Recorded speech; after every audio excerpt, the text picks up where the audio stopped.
gonna start with this love sign that I got at Dollar Tree a few years ago. They had it, carried them for a few years. I haven't seen them this year, but that doesn't mean they're not out.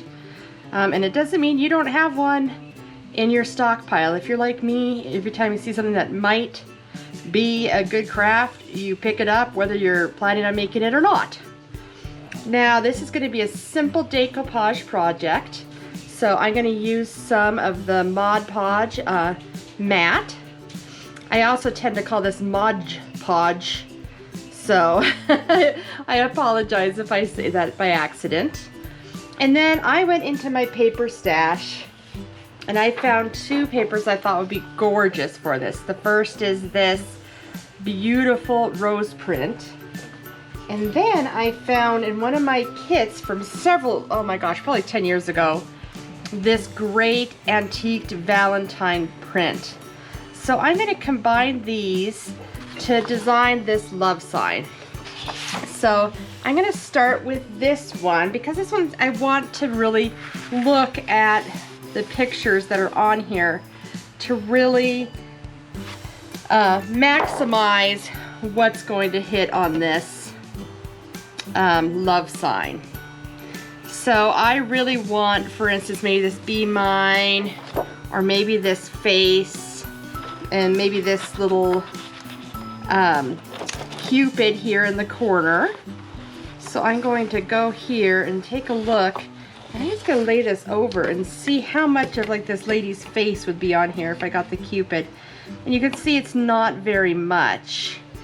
But if I kind of move this over and get part of the O and part of the V, I can really get both part of the Cupid and part of the woman's face. So I'm gonna kind of line this up where I want it.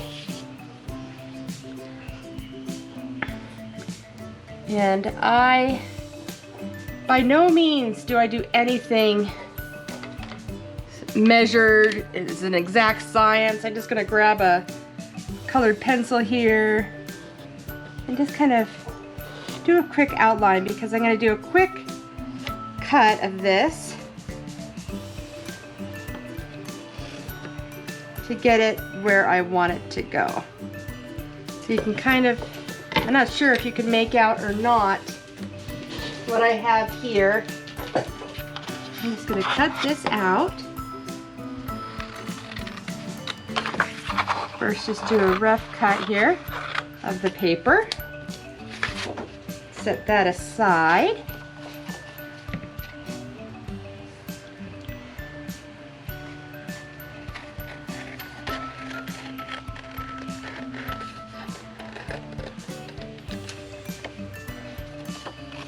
And just fussy cut this out. Now, let's see what that looks like on. Oh, that is great. I'm going to cut her off a little bit. So I may move that down just a touch. There we go. Perfect. I wonder if I can do a kind of a combination here. If I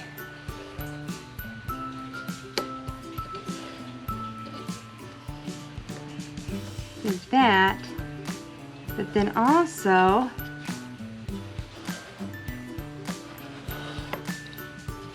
see if I could do a little bit of both sides there.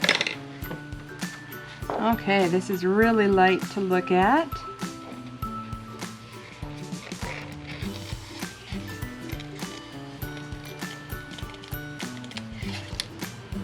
Okay, so now the Be Mine is going to continue onto the next one, and we'll just have to fill in that gap, and that's okay because we have our red heart paper.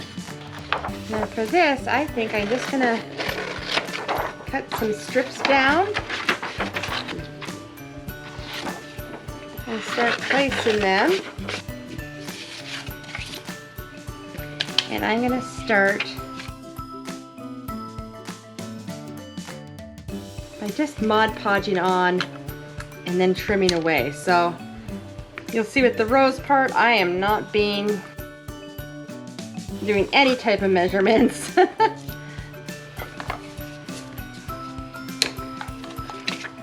I will cut away the excess.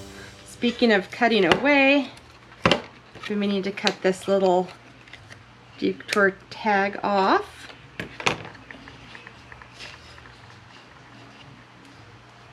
Might have put on a little too much here.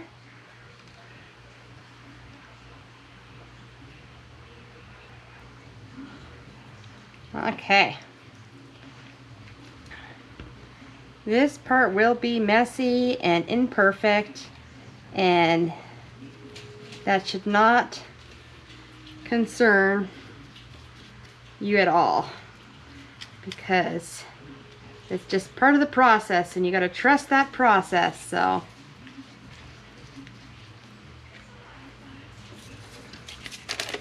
now let's get the beam line, and this one needs to be perfect here. I'm just going to set that down. Do not worry about it covering up the letters, because we'll just cut away the excess of the rose paper. The only thing I do worry about here is making sure that I have this lined up perfectly, which it should be right here. So this had dried overnight. And you can see there's some parts that are a little bumpy, a little lumpy. We'll figure that out, but the first thing we need to do is kind of cut off the excess paper. So the easiest thing is to kind of turn it around here. Oh, we got some glue on the string. And take our trusty X-Acto knife and work our way around the edges.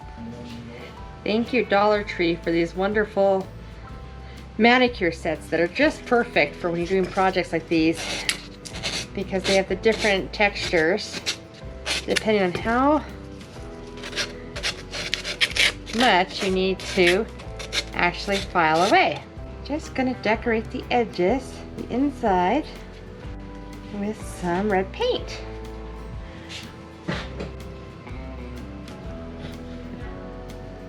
Okay, now that the paint and glue has dried, the last step is just doing a little bit of weathering. I'm gonna use this burlap. Oh, I couldn't read that there. I've had this one for a long time, so I'm hoping we still got some juice in it. I'm gonna go around the edges and just give this a little bit of an aged look. We've already done some weathering with the red, but we might need to soften that a little bit. And it's really subtle, but it will give us just enough.